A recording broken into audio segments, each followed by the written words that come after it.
but I'm starting this bitch like now. So, what's up, man? What's up? I'm just asked the question way. Hopefully you get a little comfortable, but Yeah. basically just the same way we were right now earlier, just talking, just the same way it's gonna be like that. I'm gonna ask the question I asked everyone. It's like, what do you own?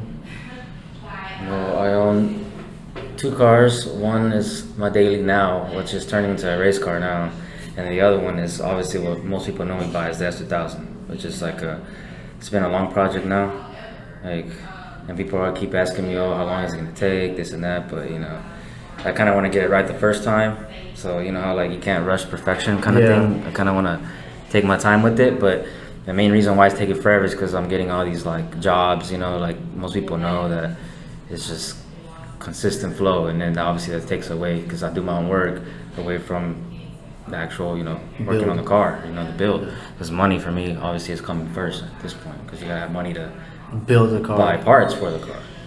So it kind of starts there. So it's been being pushed back a little bit, but like most people keep asking me, I haven't sold it. It is gonna be done, and my main goal right now, hopefully if it does happen, is Texas 2K this year in March. Oh shit! That's my goal.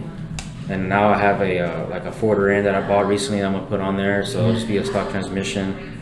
I'm hoping to be, I don't want to take about maybe 550, 600 horsepower-ish wheel. That's my goal, and that'll be pretty decent, I think. Oh, not like 1,000 horsepower, like Texas 2K, but car like that? It'll be a fun little car to mess around with the slower cars that are following the fast cars out there. Yeah.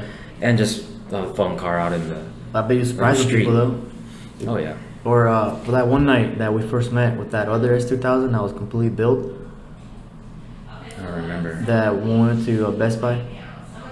There's that. That was the yellow one though. I don't know what he has done to it. It looked fucking crazy. And from what I heard, is that he was gapping some people. Yeah, I mean S2000s are, when they put a decent power down, they'll gap. Yeah, but that's the thing is like you freak out. I myself like didn't even know about I think there's 2 different S2000s, right? There's like there's an AP1 and AP2, 2 generations. Yeah. And there's always going to be an argument between the two about which one's the better model, which one's the better driver's car. I mean, it's just, at this point it's more personal preference, but I still think the AP1's more of a driver's car because it's more of a raw feeling vehicle. Mm-hmm. You don't have as much like stuff holding you back or like technology that like prevents you from doing other things, while the AP2 does. AP2 has like 06 and up has traction control,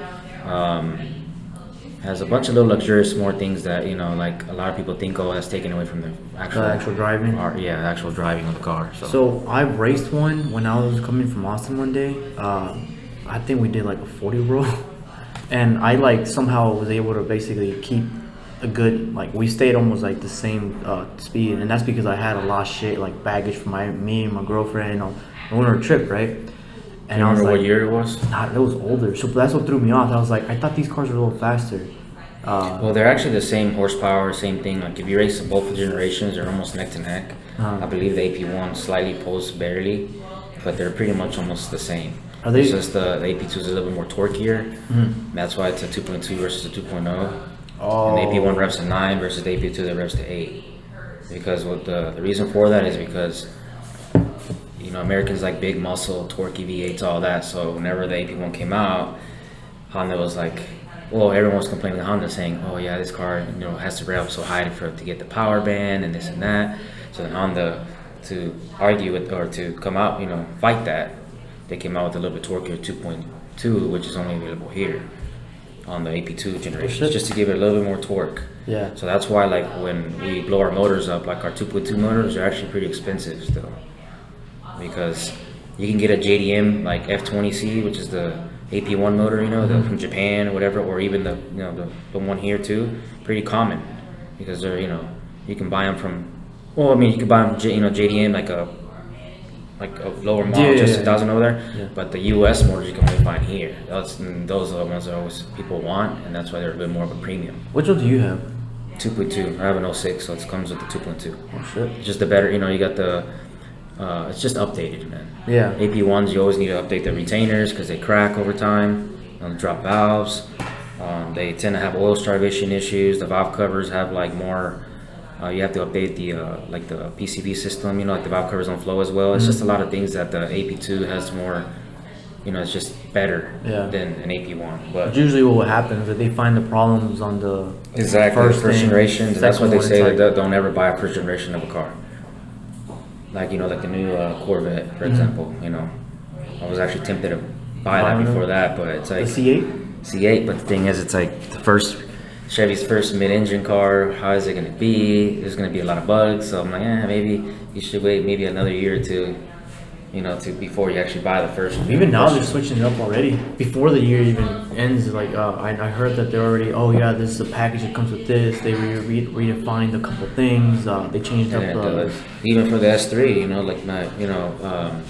like the first years, they didn't look as, they always update the look too. I have a facelift that has like a cutout on the headlights. It's just more aggressive. They always make it more sportier or more aggressive than the prior models, pre-facelift to facelift. It still looks like a soccer mom vehicle. Right? Yeah, but in gas cars. It's okay. It's not like because the Audi keeps their cars really like subtle looking, but, I thought they were all family cars. Because BMWs look more aggressive. Yeah. You can tell, and they, oh wow, but Audis are more subtle, but they keep that classic, look, but like sleeper look. But they're actually pretty quick. That's why I told a friend, I was like, bro, like, I went to a cruise with Audi, and I was like, yo, these fucking cars are fast as hell. They look like basically like just like any German car. All you use a tune.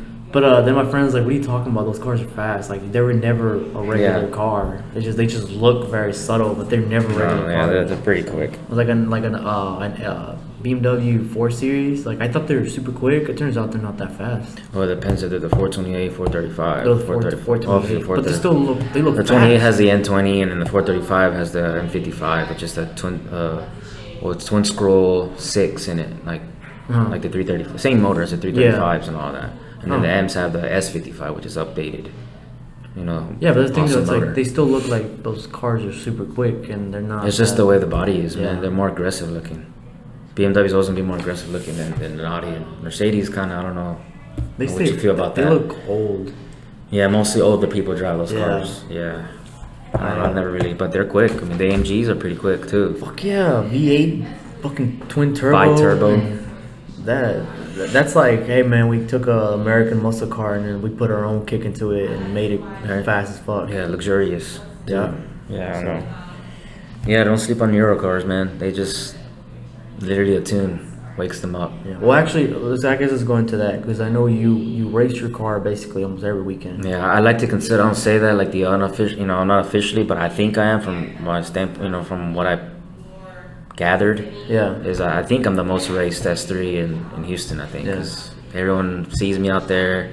They know when they see me, they know it's me. I'm thinking I'm not gonna say I'm the most raced. I never seen any really like because most people like with their cars, they don't really like to run them because miles and damage. And then like a lot of older people that own our cars are older people. They just buy the cars, kind of like to just chill with them, and just drive it around but they don't actually race the vehicles, which.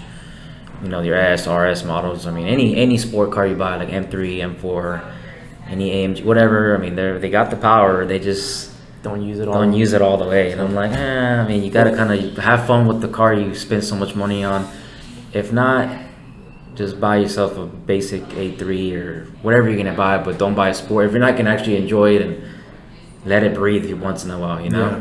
Well, I guess let's go into that too. That you race every weekend, yet a lot of people are scared to do it because what if it breaks? A lot of money, But it's like, I guess from your standpoint, that this is your first. You came from a lot of Hondas, cheaper only cars. Hondas, pretty much, exactly. So I was scared too. So yeah, of course, like I did a little bit of my research, see what I couldn't do, this and that. What are people having issues with? For my luck though, I came into the Volkswagen. Well, I like to say Volkswagen because it's Volkswagen Audi, same motor, same company. It's the same thing, really, right? Golf. It's pretty much additionally a Golf, luxurious Jetta or whatever you want to consider it. Yeah, and the same chassis, whatever, But thankfully, I came in really late in the game because the first like MQBs, which were like the first 4-cylinder 2.0s, were like pretty unreliable. They were having a lot of issues and all that. See, mine is a Gen 3. It's already 3 generations of that motor, so they've already kind of updated everything. Exactly, and they fixed it. So the Gen 3s, honestly, like doing research and asking people and all the tuners, like all the people that do, like the like performance things around to these cars, there really hasn't been many issues with the Gen 3s. They actually hold it.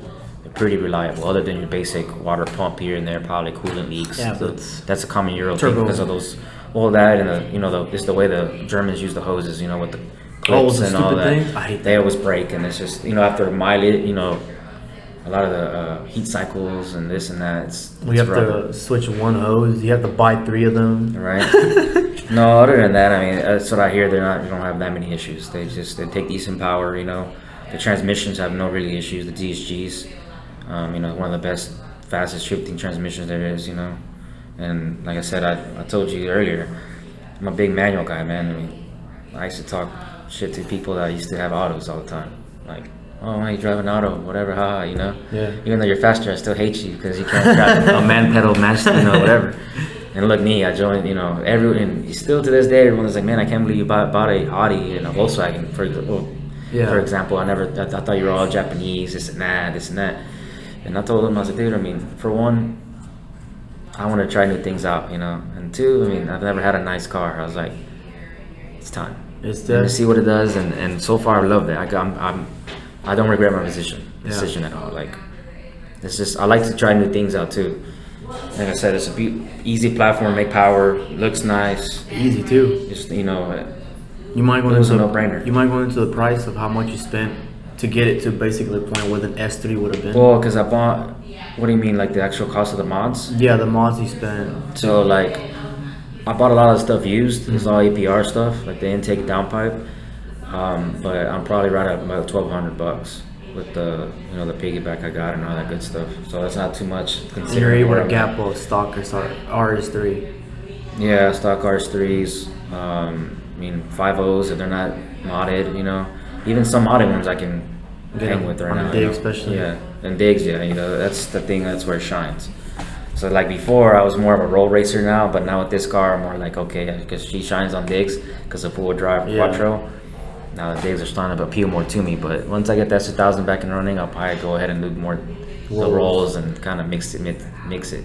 Especially with a lightweight car making that much power and two-wheel drive. I mean, I kind of want to learn how to actually drive it and maybe do some digs now that I'll have the rear end to handle the power, but that's just going to be a little bit of a learning curve, Yeah. But I mean, you're never going to be able to match the quattro and the launch that the car has technology. It's it's still on stock tires. Imagine if I actually put a tire on it. And that's what I was gonna tell you. The DSG tune. It's just sky's the limit with that car. All those like European cars, what they have is just like all this crazy technology. But what that technology does, it's just like it's an easy way to make them faster. Yeah, and then like I said, also too, it's like it's too easy. That's the thing too. I'm like I used to like talk shit to people too. It's like the car does everything for you. Mm-hmm. So I kind of like, all these guys that have to like actually drive, I'm like, switch gears. Yeah, it's just, I feel you, and it's just like, but you're not going to beat me, like it's just, I mean, you could if you have power, but I was saying it's just too easy. And that's what I kind of hate, but I kind of love because it's like, yeah, it's fast, but there's no really skill in it, but. Well, it's like they always say, it's like if you want to win, get the automatics. If you want to have fun, that's true too. Get the manual. But like Mustangs. Yeah. Like the new 10 speeds. 10 speed, 10 or 80 is amazing. Yeah. I've always the MT82, the slow, manuals, they're better, but they're slower. I've always talked shit though on those digs because it's like, manual or automatic, all you have to do is go in a straight line. Yeah, maybe you can have to switch gears, but it's like it's just.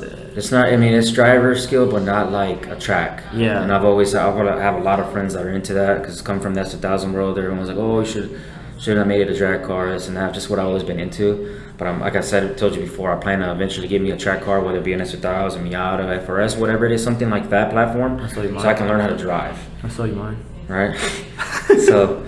I mean, something, I don't know, but I do, I feel for all those guys. I even have some of the S3 guys telling me, or Audi guys telling me, hey, you should track the car too, instead of dragging it, So, I mean, trust me, I listen to you guys, I understand, and I'm wanting to learn how to actually drive the car, so, because honestly, yes, I get it, the whole drag race all about who's the faster car, who has the most money put into a skill. Yes, there's a little bit involved as far as the launching, etc. When you're holding that power down. But yeah, exactly. But when it comes down to it, it's who's got more money to put into the vehicle. And I get that.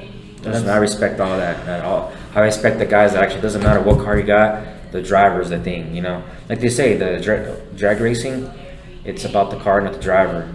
Track, it's about the driver, not the car. A little bit about the car, obviously. You gotta have a little bit, but not as much emphasis as it is to a car. A car, you're gonna have 1,000 horsepower. You could be the best driver ever with 200, not gonna beat it, Yeah. Versus, it could be Yeah. Go ahead. But it's like like you were saying, it's just it's fun and all to do. But I respect it, and that's all. I do really want to do it. I just gotta give me another car for it. Because the S3 is perfect for it, but it's just I would want to do something a little bit that's not as very cheaper and easier to mod. No, not mod, but maintain out there. You don't want to be crashing or fucking up. Bad, and if something it's just easier to work on. Parts are cheaper, stuff like that. More nimble, Well, not nimble, but Miata, or an S2000, I already can work on with my schools. Cheaper too. And cheaper. It's much cheaper, and there's so much more parts. You don't have that much technology to fuck with. Exactly, more raw feeling too. Because S3 is awesome and everything, but at the end of the day, it's still forward drive. It's different. If I get used to forward drive, then it's I go back to a rear wheel drive car. It's a whole complete different car. Yeah, from what I know, have to relearn again. Yeah, from what I learned, if you're to track a 4-wheel drive car and then you go to a rear wheel drive, you're more likely to crash or do something wrong because you feel like you have that much more capability of turning. Exactly. I'd rather just start where real drive, and then eventually, if I want to, go to 4-wheel or eventually do one. I track the here and two with the Audi, but I just feel like I should. She should come out to our cruises. We have one coming up November 14th, 16th, I think. Have you been to the Driven and Blessed meets? No. Driven and Blessed. It's like a track event. They always have it on MSR, and it's pretty decent. For real? Track days, yeah, and they're pretty cheap too. They had one September. It was like $180 to get in, 4 20-minute runs. I think that was it. That was maybe, but that sounds maybe like it because you get Friday. I think yes. That's that why was Driven and Blessed, I believe. Dude, that's pretty good price. $180, and that's with not being a member. And that's with, that's high. Yeah, last time I just went there my 2000 when I had a supercharge way back, and I just did what is it, the Victory? No, not Victory. Where they run the track. Oh, parade lap. Yeah, parade lap. And I was like, wow, I kind of got a feel for it, and it was pretty nice. Yeah.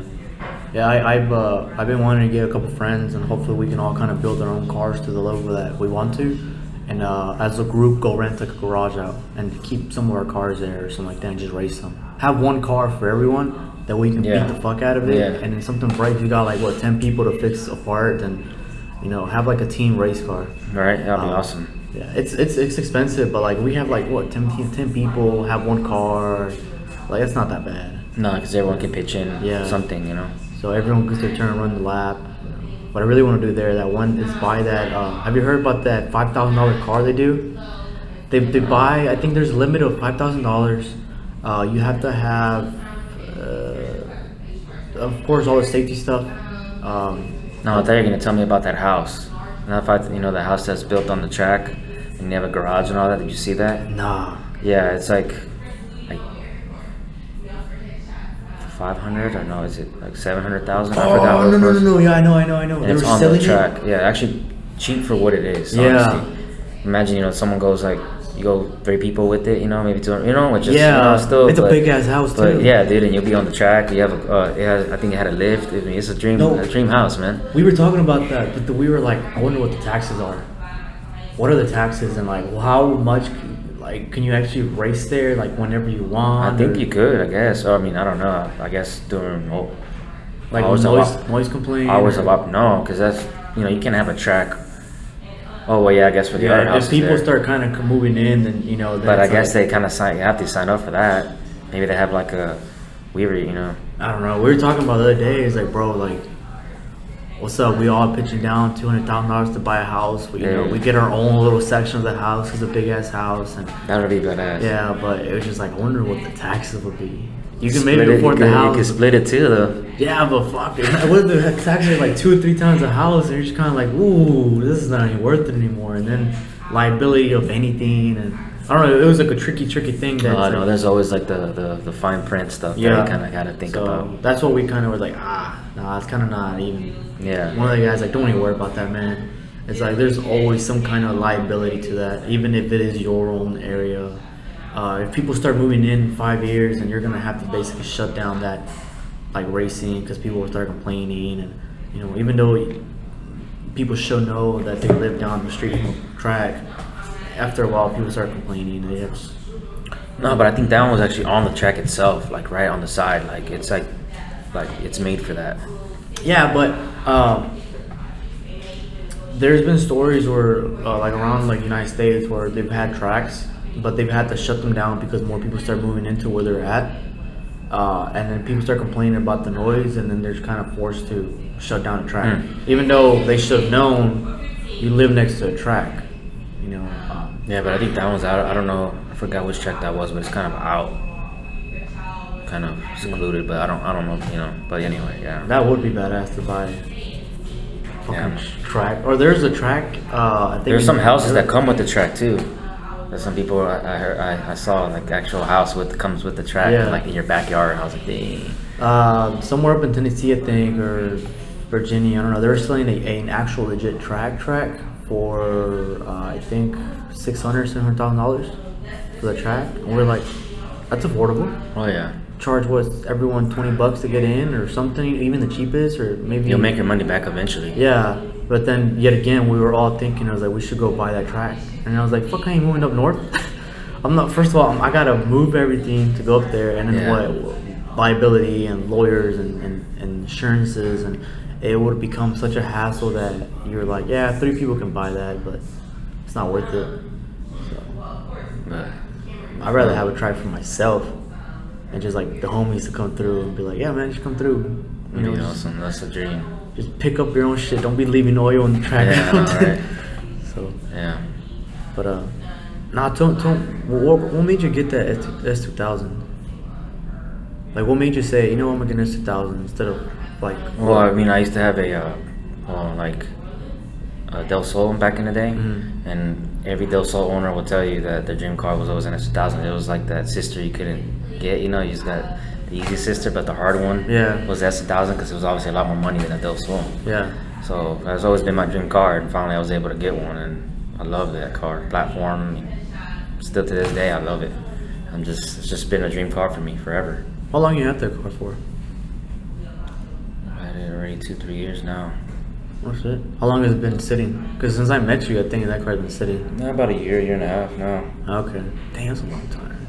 Yeah, it's just been, because I had supercharged, I got tired of that setup, so I sold it, and now I'm going turbo, and that it's just, takes a lot more stuff to, gotta build it. Yeah, tuck some stuff, you gotta extend harnesses, you gotta doing it the right way takes a while. And I like to build everything right the first time. I try to, I guess, Yeah. The supercharger is more of a bolt-on kit that works with how it is, so it's a lot easier. So what are like the power ranges like NA? Like I said, I raced that one dude, and I kind of kept up, and I was like, 240's crank is what they put down supposedly, but like if you actually dyno, it puts out like 180, 190ish around there. 170 around. Depending. Well, how much power can those engines hold? A lot. Like stock? Yeah, I think there's a record, but I don't know. It's like an unofficial record. I don't know how long the motor lasted or whatever. It was like 9 something. What the fuck? Yeah. Damn. No, I don't know how long the motor lasted or whatever, but he actually made that power, and supposedly it was bone stock. Which I doubt, but at least he probably had head studs because you would lift the head, I would think. But yeah. What are your like the normal numbers you usually see? That's like, okay, after this range, I have to build the engine. The engine is pretty solid, man. The only thing you got to worry about is the retainers. Sometimes, like they'll start, What's that? Like the valve spring retainers. Oh, okay. But say for just any big build, turbo build, you always want to stud your head, like put head studs in it. and do valve train, on S1000s because they do like to draw valves sometimes. That's the only kind That's it? No, like forged and pistons they're already forged. They have forged pistons, rods, and crank stock. What the heck? Comes factory like that. That's why they're able to do so much power stock. Yeah, it's shit. all forged already, dude. Well, no wonder they're so expensive then. That's one thing too. Yeah, I bet You can hold tons of power stock. I mean, the only thing that's your Achilles heel on S1000 is your diff, and then your trans after that.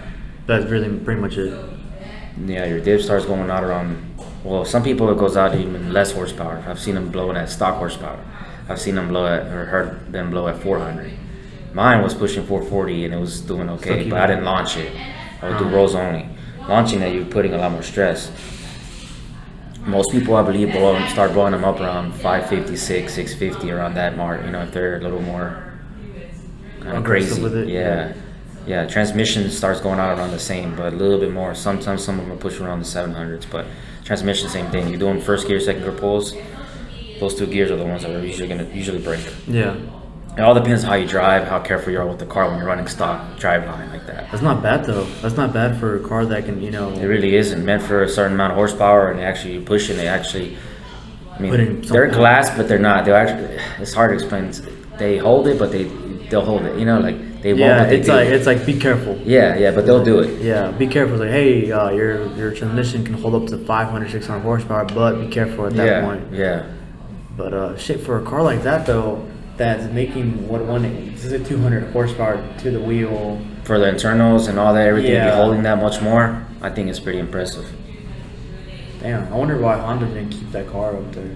And I wonder if they ever do make one, how is it going to be? Beat this other car? No, like their new, like if they ever come out with the new S1000, how is it going to be?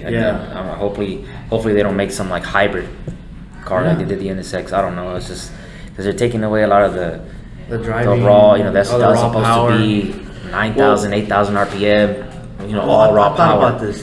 So I know how I talked about the first podcast, but like the video got cut. It's like I was barely learning, so none of it really cut out. And Mark was the first guy that came up to the podcast. He has a rotary swap Miata, so we were talking about rotaries, right? And we were talking about the RX-9 supposedly coming out, how Supra came out, the GTR has kind of been out, the Honda NSX, all these like classic supercars. Yeah, been kind of resurrected. Supercars, like quotation, air quotations, are coming out. And I was like, they're saying they wanted to do hybrid, and I was like, that kind of makes sense because the rotary doesn't really have that much torque, right? If you can have a hybrid, the electric engine have those 200-300 horsepower like really torque in the very low end. The thing with the rotaries is that they're like only like 1.3 liters. Like I believe they're real small engines. Yeah, but they rely on the turbo to boost them up there. But what in the higher? So in the beginning, the hybrid really takes over the low ends, and the high ends, the rotary takes over, especially with the higher RPMs. I was like, that would be a pretty cool setup in a way, because then you have that good. Because the problem with rotary motors has always been the epoxy seals, Yeah. The seals, that you have to do like every 30, 40,000 miles. Yeah. I mean, other than that, they're decent motors, I believe, but just the sound they make is just it's amazing. Unmatchable. Yes. I think the car he's building he wants to build it to 400, 500 horsepower. Dude, his turbo is like this big. He's gonna drift it this big. The engine's like that big. This turbo is almost like half the size. Pretty much all those are just the turbo is what it does the work. I know that's just how rotaries are. Yeah, but I was saying is like, I wouldn't mind that if they had a like say the RX-9 comes out hybrid.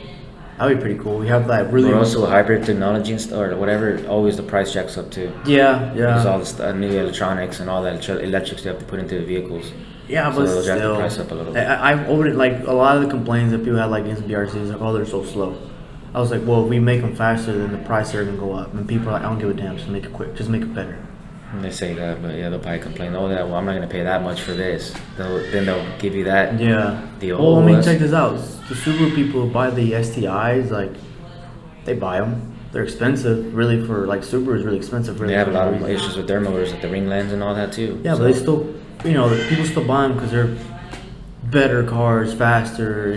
They handle better. When you have usually people buy cars like that, they have the money, they don't care. So if you had like a BRZ that came out with good power in the beginning, even though they would have been $10,000, $20,000 more. But then you get to the point where, like let's say the STI at that time, like comparable, like let's say if it's almost the same price, whatever, they're like, oh, I might as well just get the STI for that.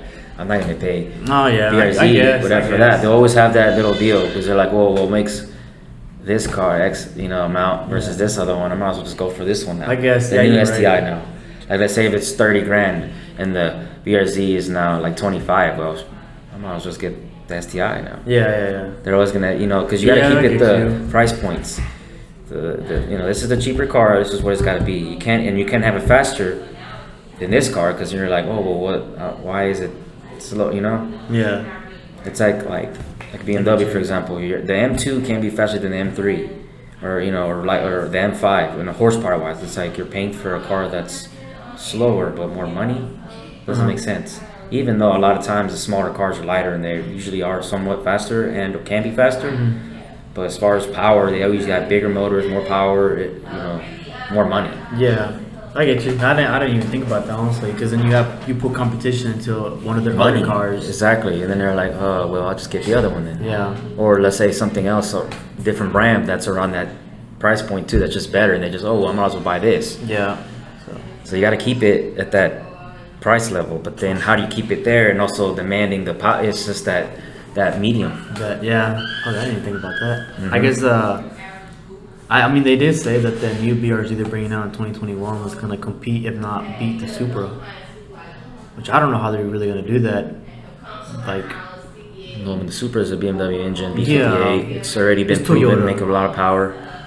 But it's like, how are they gonna? They're like, we're gonna compare it to the Supra, if not beat it. I'm just kind of like, what? Like, how the fuck are you gonna do that besides putting maybe they come out with a new engine. I don't know. That's probably what they're gonna have to do. So new engine, turboed or whatever, and they can beat it. But even then, like, the Supra is putting some power down. That new one, B58, man, it's a BMW engine, and it's already been putting down power on the other BMW models. So it's like same thing, just like Euro cars. They just need a tune. Yeah. Just with the tune, man. Tune just opens those Euro cars up. Do you have hate against Supra or not? The new Supra? Do you bunches? Because I know people hate it. Well, it's been slow and growing on me. I saw my first one like a week ago. I met this guy. Oh, the yellow one? The yellow one, yeah. Pretty cool dude, yeah. And I ran him and I beat him, and he pulled over and said, man, that thing was quick. And I'm like, yeah, well, this. So now I'm convincing him to get a JB4, so he can keep his warranty, all that good stuff. So you'll see that coming up. Probably end up installing it for him too, probably. But no, I never saw one in person, and when I saw it and the way it sounds, not bad. The rear end I love. The front end is where I'm starting to slowly kind of grow on, but the rear end's nice looking, dude. Like, it's pretty nice. Did you see the concept Supra, the front end? No, I don't think that looked badass. Was it when they were first releasing it? When they're first this is our Supra. They called it the Toyota F1 or something like that. I don't remember. Okay, maybe I did. It was like red? It was red. Okay, I did. Yeah, and then boom, it's like, oh, hey, here's a Supra. I was like, well, what happened to this one? I was like, oh, that was a teaser. Like, they knew it was gonna be a Supra, but they called it the F1. FT86 or whatever, right? That's what they. No. That's the Toyota 86. That's the FRS. My bad. They call it, I think, the F1, or it was something like that. I don't remember. Okay, yeah. But the front end, everything it came out on the Jay Leno YouTube thing, and some dude brought it over, and it was like, oh my god, that was a gorgeous car, and that's what people kind of hated. It was like, yeah, because they were calling the FRS and all the FT86 to kind of rival the AE86. Yeah, that's what it was, not the. Okay, yeah, I get confused. Yeah, that's because it was. That's what people hate. Because the concept looks so much better than the actual real car. But then again, it's a concept. They always look better. The engineers kind of were like, "Hey, it's not gonna work. Like, we don't have the space for this shit, so we can't do this front end." But I love those cars. Those new Supras. Yeah, they're like right at like 50. I think the guy told me he spent like 60 something. Oh shit. Markup. He must have gotten the higher end price then. Because I think there's a couple. There's like stages or something to it. There's one for like 50,000, and there's some. I forgot his model. I think it's a GR or something. I'll have to look on my phone. I don't know exactly the specifics of what each model it is, but I do know that they have like parts to it or like levels to it. Yeah. His is a GR. I don't know if that's like trim model. I think I asked him and I already forgot, but yeah, his is a GR model. But you gotta remember, he probably paid markup too, because a lot of those Supers are getting marked up like 10K over or 15K over MSRP. Oh, fuck, my bad. Fucking that food, man. But now they are. I forgot who told me. Someone told me, it's like, yeah, dude, like people are bringing them in. Like in Japan, those cars are super cheap. Super cheap. Here in America, like people start eating. They have the value of it's a Supra. I'm gonna mark it up the hell up. They're not that expensive apparently. 50s. Yeah, they're 50s, and some people have said that these cars you can still sell them for 40,000 from the dealership. Just at the Type R when it came out, bro. Yeah. It's 32 was supposed to be MSRP. Some dealerships were marking them up to 40, 50 grand, bro. You buy them. I mean, you buy the car. Yeah, but you can. There's some dealers that will offer you MSRP. Yeah. So I don't know why they have suckers and they go for the higher price ones, Like, because they can't find them, so. Cause gotta wait. I don't know. It's they money. Yeah, I looked at one of those for a while, but I'm like, stay with the Honda brand. I almost did, but there's I don't know, there's something about German and luxury and this and that. I wanted to try it out. It's so good. far, I think I like it. That's good. It's easy, like it's easy to mod. So Type R is making good power too. I think they're making almost 400 too with like Honda and bolt-ons. It's a turbo car, man. They make power, yeah. They make decent power too, man. Type R's. Damn, I didn't know that. I knew they were good track cars. They're like front-wheel drive cars, but they feel really good. Like it doesn't even feel like. Well, they're really good track cars. Well, yeah, really it's the number 7. When I looked at it, what I remember is number 7. In the Nürburgring track. What? Fastest front-wheel drive car, yeah. Or like number 7 in general, or number 7 like front. Well, back in like I don't know how if like more cars have gone up there, but yeah, it was like 7 or 8 fastest car. Yeah. Like damn. It'd be like a Porsche or something. Yeah. Well, I believe so. What the fuck? Like, that's stock or modded, but it was quick, man. It's impressive for front-wheel drive. Yeah, I saw. Because I heard like I've driven one too, but like how like front-wheel drive has a lot of torque steer and all that. Yeah. The way they built it kind of I heard it you don't really feel it. It's all like kind of eliminated. All the electronics, it kind of. I guess you don't feel like you don't really feel the front-wheel driveness of it. If that makes sense. What the hell? That's pretty cool. That's really cool. Because when we first saw it, you have to drive one, dude. It drives amazing. I need to drive more cars in general. Right. I haven't driven that many different cars. Yeah, I haven't either, but it was just like when I got that chance, my friend bought one, and I was like, let me drive it, and it felt pretty damn good. I think the only like other car that I felt was like pretty cool front wheel drive was a Golf GTI. Yeah, they're making close to 200 horsepower to the wheel, if not more. For sure more. No, I think more. Well, the newer ones, the MK7 or those I drove one a couple months. Or Mark 7, excuse me. Those wagons get offended if you say MK. The MK. They're like Mark. So. I drove one a couple months ago, and I'm like, what the hell? That's pretty cool. I tried to convince my girlfriend to get one. I was like, sell your car, go get this one. Like, what does she have now? A Corolla. Okay, but she wants to get something else, or she's into cars, or she's just something to get to work, drive around, kind of thing. Yeah, she doesn't care, but little by little, I kind of convinced her to kind of one day maybe get a supercharger. We found one, a TRD. Well, one of my friends has one. His name is David. He has a TRD supercharger from the Australian model one. For a Corolla or Camry? I've seen a Camry. No, Camry. Yeah, they're kind of grayish, metallic. Yeah, on work VXXs. Yeah, that's my friend. I think that's the one we've seen. Orange supercharger, TRD. Yeah. Avion or it's like a weird. I always forget the model of the car. It's in Australia. I forget. I just seen that it's always that one Camry with the. I've been in it and all that. It's we raced okay. Before when I first got it. It's okay for what it is, but. It's not that transmission holds it back a lot. It's just crappy, man. Well, I found the supercharger for $2,000. I was like, oh fuck it, let's get it. I mean, because all she wants for her to have a little bit more power. Cause she says sometimes she feels like she tries to accelerate. She's like the merging and the stuff like that. Yeah, she's like, I need a little bit more power that I can get into certain areas or like braking wise. Her car doesn't feel like as stable sometimes, and I was like, just buy this. She's like, I don't want to buy another car. She's fixing to get out of debt, but she's like, she's going back to school, or she's been going to school, but she's trying to be into a PA. And she's like, I don't want to go into debt knowing that I'm being debt for school. So Yeah, I mean, once she gets that, eventually, maybe down the line, it'll be a yeah. So I'm like I said, I'm slowly a little bit. I was like, you need new wheels. right. I was like, you So know like what? putting a dent in her, like, hey, this. Yeah. So she sees it every once in a while. She's like, oh shit, that's some cool looking wheels. And I told her, like, if you get wheels, I'll redo your whole interior like leather red, like that. Like how the M3s have it. Yes. That red leather. Mm-hmm. What's the color? I don't know. I forgot the color. They're so fucking crazy red color. It's red. But get her that. Just make the car look a little more clean. Get the supercharger. But like little by little, I'm gonna get her into that. Might as well if she plans to keep the car. Yeah. For a while. So she really wants, apparently for her mom car, she wants like a Macan S. Yeah, those are nice. Okay, I told her you better get that S one. Don't just be getting no. Yeah, the base model. Yeah, that ain't shit. All right. So have these kids safe. Make sure you get some good brakes. Yep. Shit. Where'd you get that shirt again? That Gap someone? Well, that's this page called Moon Boost or something like that. Right here, Moon Boost. That became a pretty trendy shirt on Facebook. When I first saw it, like everyone was like, Yeah, I was the one that I told the guy, I messaged him and said, hey man, because like you would go to the link, he'll have this photo right here, right? Like the deal. But when you actually clicked on the link, it was this other shirt of like, the car's like kind of like this. Like it wasn't really, I mean, it was cool, but I'm like, no, I want what you actually have on the picture. It's like misguiding you kind of, Yeah. I was like, huh? I was like, no, do this shirt. I bet you people will buy it. I even buy one right now. And sure enough, he made them.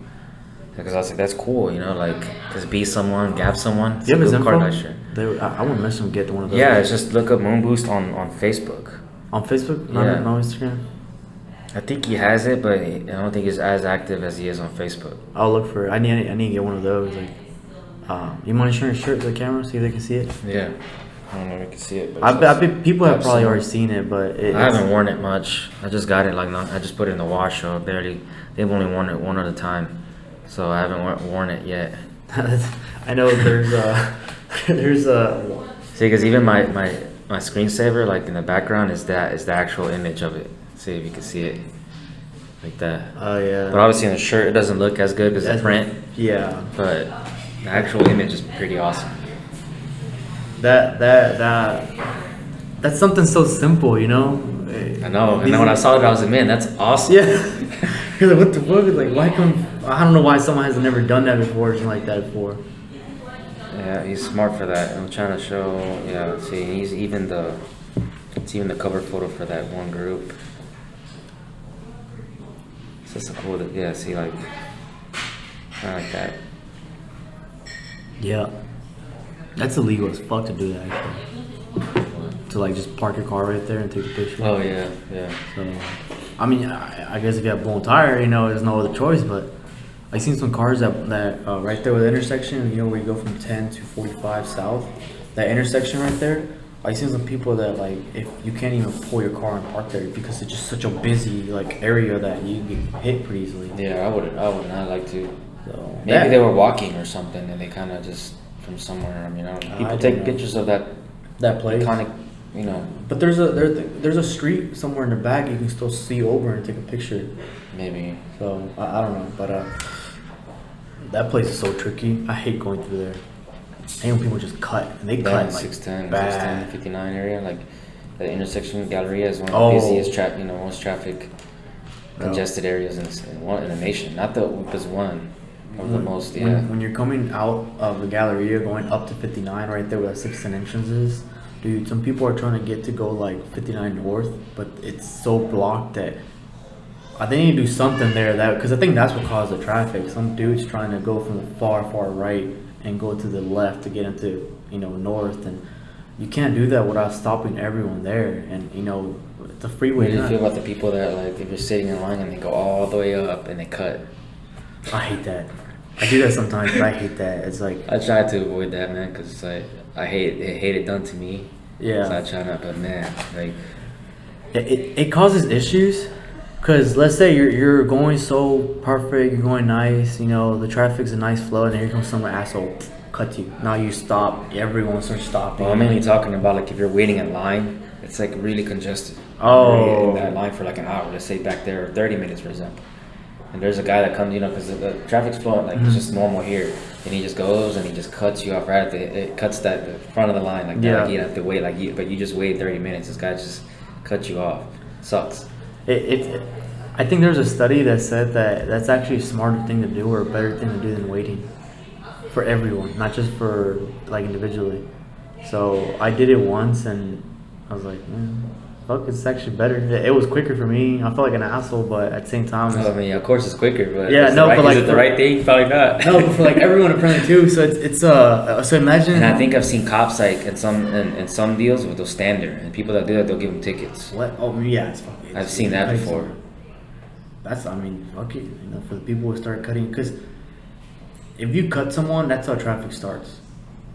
You don't want to cut someone because then you have everyone start. I mean, but sometimes like what it is, it's like this car here forgets or is like distracted or something, and it create a little bit of a gap, and that's when you see kind of get in. It's not physically. Some people will throw your car in there and kind of like force themselves in there. I mean, that's not cool at all. But like, me, I don't really get in unless I have to, and like if there's an open space, I'm like, okay, kind of inviting me in a way, right? Mm-hmm. But unless like those are the people that will sit there and kind of, so to not let you in. But it's just. I don't know. If I see someone cutting me, like trying to cut me, like I see they're trying to make a right turn, I'm like, I'm not stopping for you, dude. Like, you can wait your ass there a little bit. Maybe the guy behind you can let you go, but right, because let's call it, because one guy doesn't quit, the other guy doesn't quit either, and they just kind of get hit. From 288 to 45. Yeah, the whole little thing, and you can go, and you can cut in right there too. Yep. And it's like. It's a big lane too, so even if the lane ends and merges, you can still go around. Run around, yeah. Yeah, I've been in situations where I'm like, dude, hit me. You're supposed to merge into me. You're supposed to wait for me. And I've been like close, super close. I'm just like, I kind of want to like, go a little bit to the right and be like, oh, you hit me. Like, hits like the fender or the back bumper a little bit, and it's kind of like, all right, fuck it, you hit my back bumper, it's whatever. Really don't care about it. Give me that insurance money and go on with it. But then kind of see him back off. And I don't know, push the wrong guy though, he will. Yep. So was that one person, trust me. Fuck it. Especially in the truck or something that was like bigger than you, and yeah, he definitely wouldn't care. You, especially on the tire, like fuck, if his tires hit my bumper, he's not gonna care. Yeah. So, I actually during that they didn't happen too long ago when this one lady got shot by this dude at a traffic stop. Then I think the lady wasn't letting him in, and the guy just ended up cutting him. She was pissed. She started honking. The dude came off and just like shot her. Yeah, road rage. Yeah, that right there was scares me. I don't mind. The thing is too, like when you're cutting off and doing all these things to different people, you just don't know who you're doing that to. They can take that seriously and amp it up, and you can get killed over road rage. That's why everyone gets mad at that. When something happens to you, whatever, you'll get mad at first or whatever. But then you kind of think to yourself, is it worth it? No, and then you kind of just calm yourself down sometimes. I try not to allow that to get to that level where I'm like chasing someone, or then you're just endangering all the other people too, right? Mm-hmm. Trying to chase. You know what I mean? Like it's just. I was near. You gotta pick your battles, man. I was near an incident like that happened 610 and 290 where 2 or 3 people were going like at it trying to get or whatever. He comes his fucking car. He's like, wham, like hits the car from behind, gets off, and they start shooting each other. It was actually on the news, and I was like 3 cars like in the far left lane back, and this was happening over there. I hear gunshots, and I was like, oh shit, what's going on? Because I just saw his car just wham his other car, and then they got off, and some other car came around, like they were chasing each other. Yeah, it was crazy. So that right there, if I get my ass whooped, it's whatever, right? Fuck it, all right, cool, whoop my ass, my bad. I was trying to pick a fight because you cut me, but when you pull out a gun, that's the thing. You just know, but how do you know that person's gonna do that? Yeah, you don't know who you're messing with, bro. Mm-hmm. So, or like, have you seen those videos where there's like in Russia or somewhere where this one dude was honking at this Mercedes? Yeah, and then he G-Wagon. brings out his AK, shows him in hope, and he breaks. Yeah, he gets So that scares me the most. And like you said, it's like, how do you know? I was like, yeah, you don't. So it might as well. You just gotta pick your battles, dude. You just gotta let that go. Mm-hmm. Or then you hit your car because of something stupid, Like I don't want my car getting hit, have to repaint it. It may not match again. You know, you never know. Yeah, if it happens, it happens. But you don't want. If you could try to avoid it, avoid it. That's, you know. I had this ex-coworker that he was that kind of dude that he had road rage, and one day we were going from Galveston. We were all fed up. We were just kind of like, I'm trying to go home, right? And he was driving. This freaks me out the most. It was this one dad and this other like truck. Like I don't know, that was asleep. Next thing you know, I woke up and the dude, like my ex-coworker, was talking shit to that dude. I was like, "Oh, fuck you up," and this and that. And I was like, "What's going on?" He's like, "Oh, this motherfucker tried to cut me, so I didn't let him in. He tried to swerve his truck on me, so then I flicked him off, and they're apparently they were going at it. And then it was a dad with a son. The dad was like talking shit nonstop, and then my ex-coworker like pulls out a gun and was like, "See, like, motherfucker, you won't pull over right now," and this and that. I was like, this. He had the gun like across me, and I was like, I was still like in shock because I barely woke up. Real. Yeah, and I barely woke up, and I was like, dude, what the fuck are you doing? There's a kid there. He's like, I don't give a fuck. Like that motherfucker's like talking shit, this and that. And I was like, what do you have to lose? If you shoot that guy, what if you miss and hit the kid? I was like, what are you gonna do? He's like, nah, it's some fucked up shit. And I was like, man. After that, I was like, dude, you gotta like learn how to control that. It's like, yeah, the dude tried. Like he flicked you off, or you flicked him off, whatever, man. Just let it go. Not worth it. Just let it go. It's like it's not worth. It's like, you know, it's like, oh, you gotta show who's a man. I ain't gonna let myself get bitched around by no, like, you know, wanna be gangster, this and that. But in my mind, I was thinking about the kid. I was like, dude, okay, fine, you shoot the guy. What about that kid? Imagine the kid's gotta grow up now with our dad or whoever that was to him. You know, the kid's gonna be traumatized too. Sees some dude fucking right there in front of his face. Yeah, and then driving. You know, lose control, car swerves over and everything. I'm just kind of like, come on, man, you gotta be more careful when you do kind of stuff. So it's too much, man. Yeah. That's almost road rage now because I have a decently quick car. I just kind of try to get away. Mm-hmm. Like, if anything, I won't show aggression or whatever, but I'm definitely gonna gap you. Yeah, gap him. You know, like if he wants to go fast or whatever, and I'll either catch you up or pass you or whatever, and then that for me is enough. Like if I show you I'm faster, then that's enough for me. What if you can't beat him? Then I'm like, shit. then I go ahead and keep following him. No, I'm kidding, but nah. Then I pull out the gun. Even following the person, it's. I don't follow it. Like if they just kind of like whatever, you know, try to go fast or whatever. You know, it's open. You know, like it's in a situation, weird situation where they're kind of like. Happens. Yeah. But if it's like a road rage, no, I don't antagonize it. I just, if it's like, whatever. If you're just like just cutting me off, and you're just going fast, and you're just trying to be fast, then yeah, I'm gonna, you know, like a exhibition of speed kind of thing. That's what you're cutting me off for. Kind of, it happens in a few, and then they're just hauling ass. I'll catch you up and then gap you probably if I could. Or most of the people, that usually like do that kind of dumb stuff like don't even have fast cars. So yeah, that's the thing too. They'll have like some Camry or whatever. You're like, man, and he just cuts you off. You're like, oh, you want to go fast? Okay, let me show you what real speed is. And then that's when you gap them. And then they just kind of just sit there and act like nothing happened. They just keep going fast. They'll keep trying to, even though you just beat them. You know, bro, you're not gonna beat me no matter how many times you try to take off on me now. You know, like it's just weird.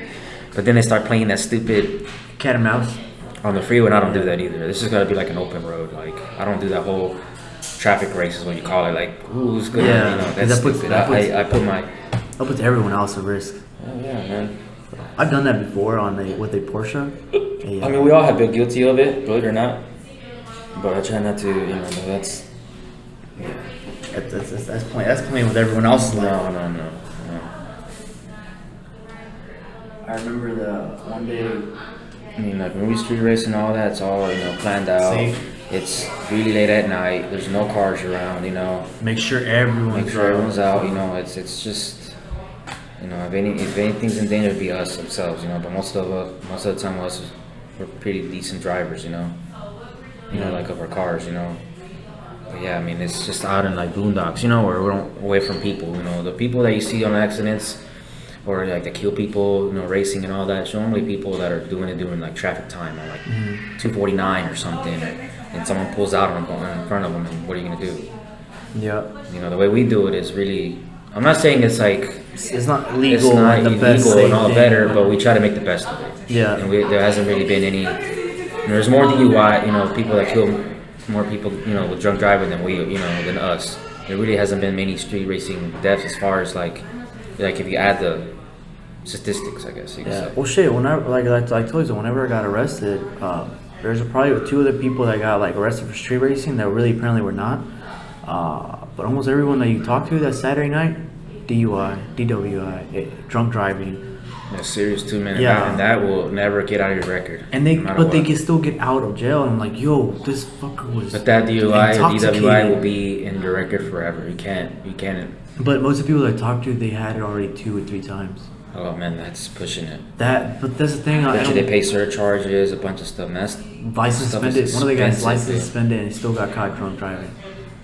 But that's the thing. I was like, it's more dangerous to have when you're intoxicated driving than, let's say, oh shit, I got caught doing digs at night. Only me and the homeboy were doing a dig at night. There was no one up front.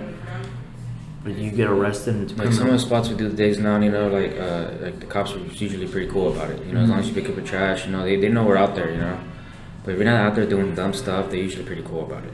Yeah, like these other meets. No, see the what is SAR Nation or PRI Kings, whatever. Those are the guys that are messing it up for us, and that's why they're bringing all that Cali crap over here. It's like, no, man, Cali is supposedly what I hear is the reason why Cali was so got so strict was because of stuff like that. Yep. So then they started doing it over here. I'm like, no, man, I don't want to become like California. And they take it as pride though. They take it like a prideful thing. It's like, I did a burnout or a donut in an intersection. I was like, dude, don't be doing that shit. They block off the whole intersection. They do fireworks, like all the stuff that's like, dude. Throwing fireworks at each other. It's not nothing to do with cars, dude. Really, like not racing. It's just being dumb. Yeah, even those bicycle takeover meets, that was still kind of somewhat over. I feel like that's what kind of started it, but it was still pretty safe and kind of controlled and. It was still reckless. I don't think I ever saw. Well, I saw a little bit, but not as much. Yeah, I barely saw it because they started it up, but then the cops shut it down and they were like, all right, well, cool, whatever, we'll stop it. But then I guess someone else decided to be like up level it, and they kept doing it. That's what it did, honestly. It just like, I'm gonna level it. I'm gonna keep leveling to be better or more crazy. Yeah, it's just I just don't see the point of it. So, like you said, some cops are chill. Like the cops whenever I got arrested, some of the cops are saying they used to do that when they were younger. But he said it's like, dude, I did this when I was younger, but we had roads like they used to do it in I think Britmore or that road next to Britmore, and there's back then was Rankin Road. Yeah, so he's like, we used to do in these roads. It was empty back then. Now there's warehouses and stuff like that. But I mean, you gotta choose an area where no one's gonna get hurt. Exactly. It's like a lot of cops out here. Like, so one of the cops that comes out with us, William? It was a black Mustang. No, I don't think so. So he comes out with us to like do the cruises, and he's like, it's like, we're catching up some speed, but we never do anything crazy. And it's like, as long as you're not doing some crazy ass shit, you're gonna put someone's life in danger. He says like most cops don't care.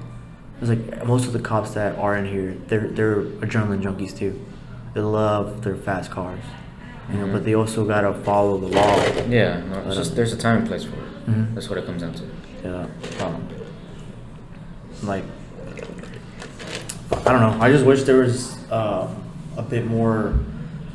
I also feel that those people that talk shit about the cops kind of makes it worse too. When you start talking shit about the cops gonna be like, oh, okay, fuck you, I'm arresting you now. And they have all the right to do it. If you're doing burnouts in the middle of the street, they have all the right to arrest you. Yeah, I mean, it's kind of like, what? Why? So, but if you're cool with them, most likely they're not, but because you know that they're not doing it all the time. It's just a one-time deal, or they're being super safe, and it's like, all right, cool, we'll let it be. So, but I don't know. Oh, man. Call that rap or what? You have anywhere to go? What do you have in mind though? Like, you have anything you want to kind of let people know? Kind of want to use this also as to let people kind of speak out their own ideas. As far as what, like? Is anything? What do you kind of feel like Houston should kind of change into or be aware of? I mean, we have a very good car scene. You know, like a lot of different diversity. Yeah. Here in people too. You know, but the car scene's one of the best, man. I mean, You from Houston? mm-hmm. Well, I mean, I'm born in New York, but I moved here when I was 6, so I'm pretty much Houstonian. Yeah. Nah, but it's unmatched, man. I just don't want that taken away from us for doing dumb crap, you know? It's died down, which is good. It has died down. All these stupid, reckless things just kind of went away a little bit. I guess because everyone finally decided to say something. And when it got exposed and all that too. Yeah. All the high schoolers that were in charge kind of were okay. They kind of quit them. Yeah. They quit from doing that. I need to supercharge my car the way I can gap you. Yeah, Alex, if you're coming for me, I'm here. Which Alex? Ghost Studios. Oh, for real? He says that I always take his soul and he's coming for me. Oh, for real? So shout out to him. Shout out to is he selling his car still? No, he's gonna keep it night. That's good. Yeah, I saw that. I talked to him yesterday. Yeah, he's like, yeah, because I was like, oh, does that mean? So, but when you're saying that to me, that means you're gonna keep the car, right? He's like, oh yeah, I am, because like, okay, cool. I can't wait to see what you got planned for her. You know? I hope his dad is doing better. Yeah, he said he is. I can show you what he said, but yeah, I asked him. So for those that don't know, Alex is a friend of ours. His dad. So it was Ken and him, Alex. Yeah, he said he's getting a little better. They were able to set him up today. That's what he said. Oh shit, that's pretty good. That's pretty good. See, look, he was like,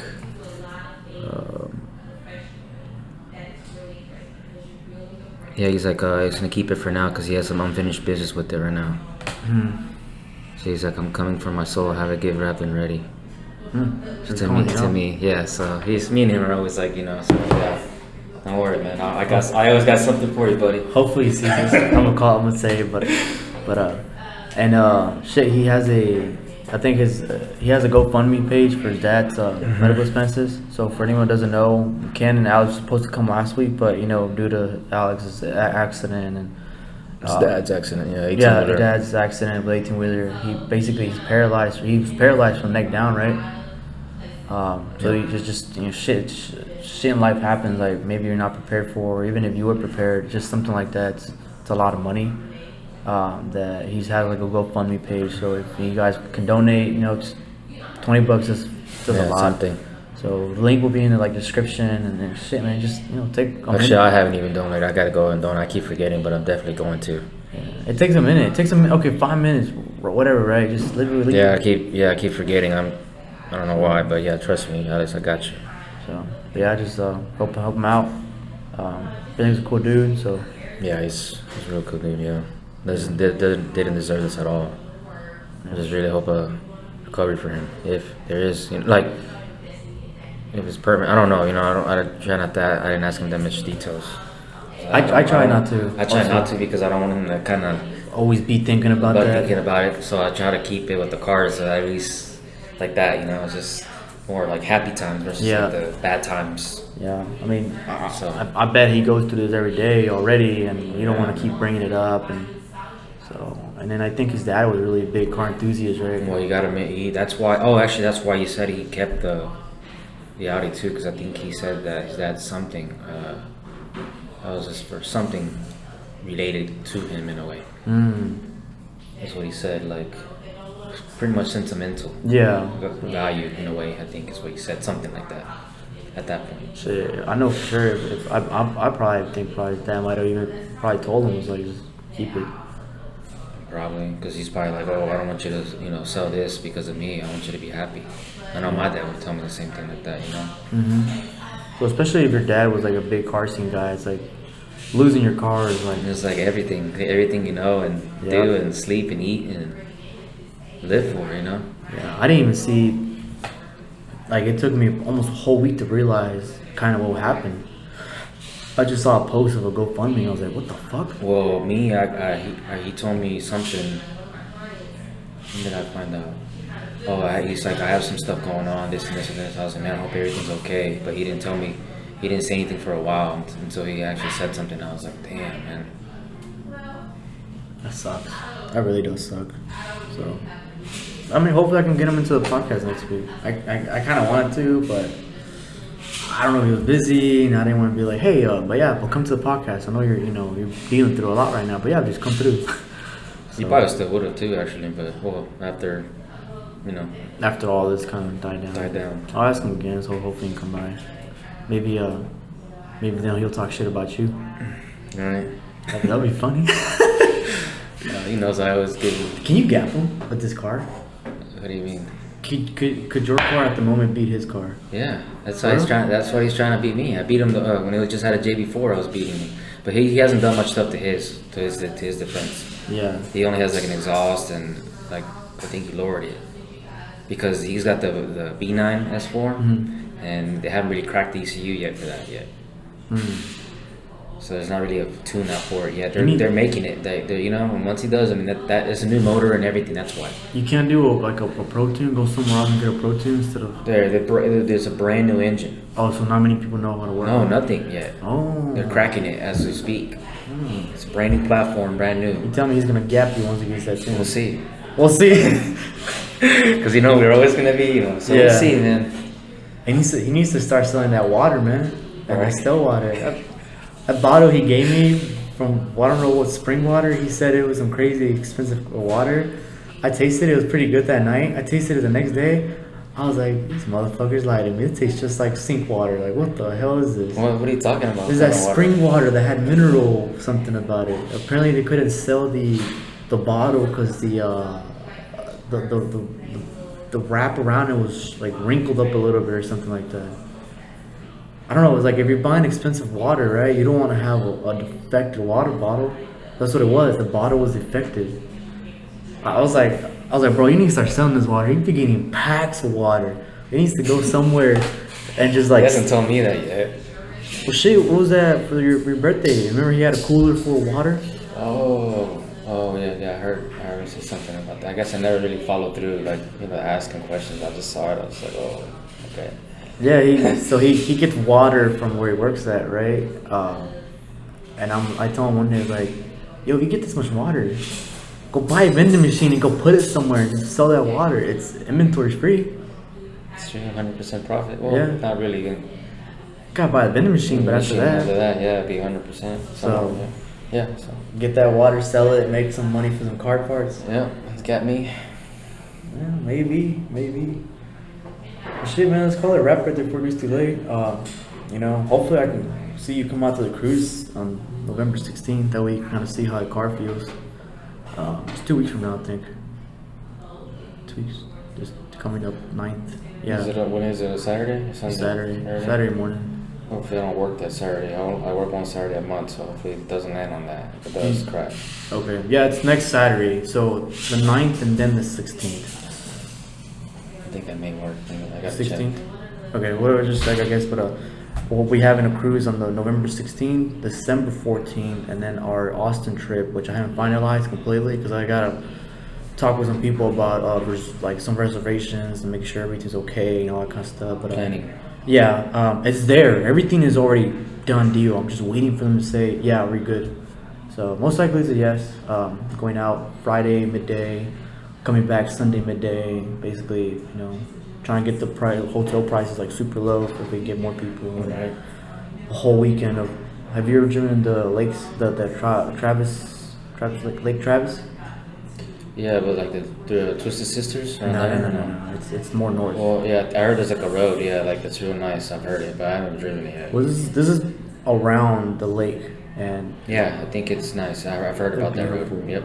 Even if you're not trying to push your car, just driving it, you just feel good. You're overviewing the whole lake, and you come up like some hills, and then you see like the whole fucking sunset. You come down, and you go through a little bit of forest, and it's really cool. But yeah, I'm doing that. Hopefully you can come out too. That way, a little weekend kind of get away. Yeah. So, thanks for coming out, man. Really appreciate you coming out and just being here.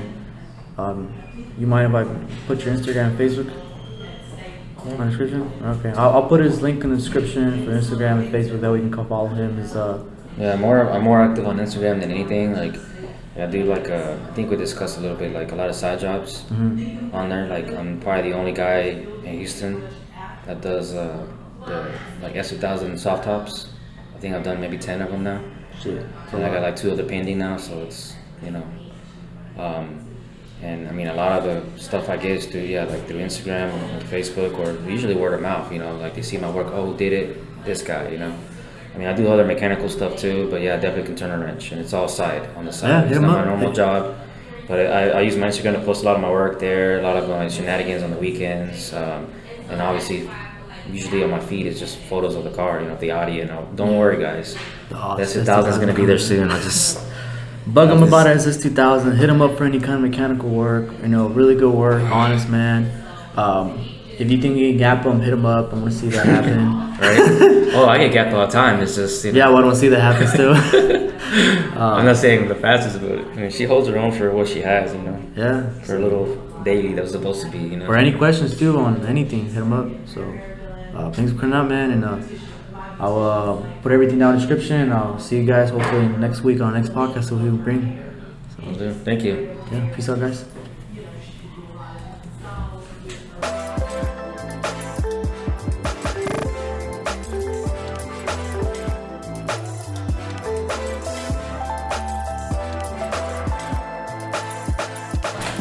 And we're back.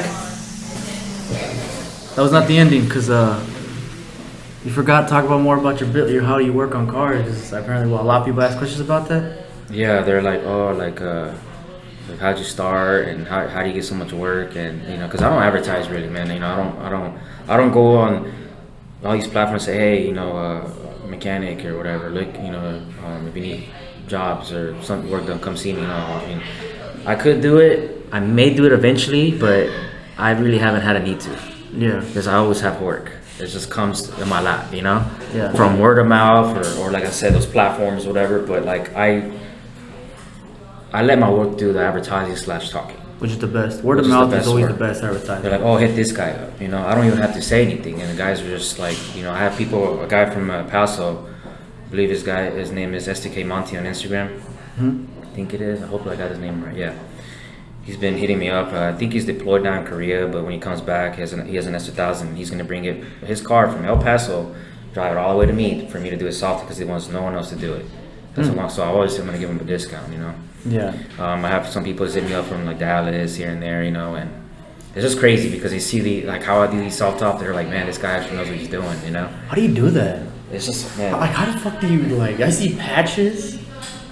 And then it's like, well, what it is the top comes already complete as a canvas assembly. You have to put pretty much.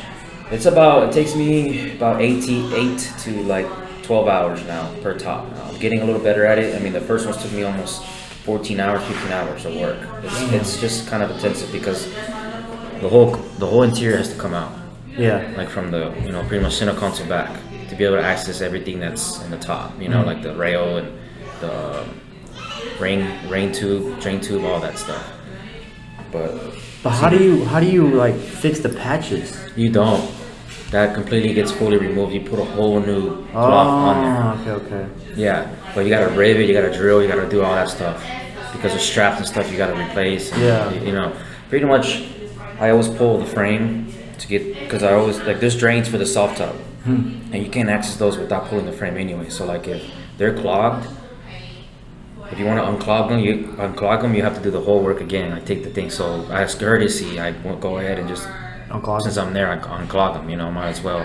So when the frame is off is when I start doing the canvas and all that. You know what I mean? So yeah, I mean it's just everything comes together. Like I said, my first one, someone asked me, and I'm like, man, I've never done one.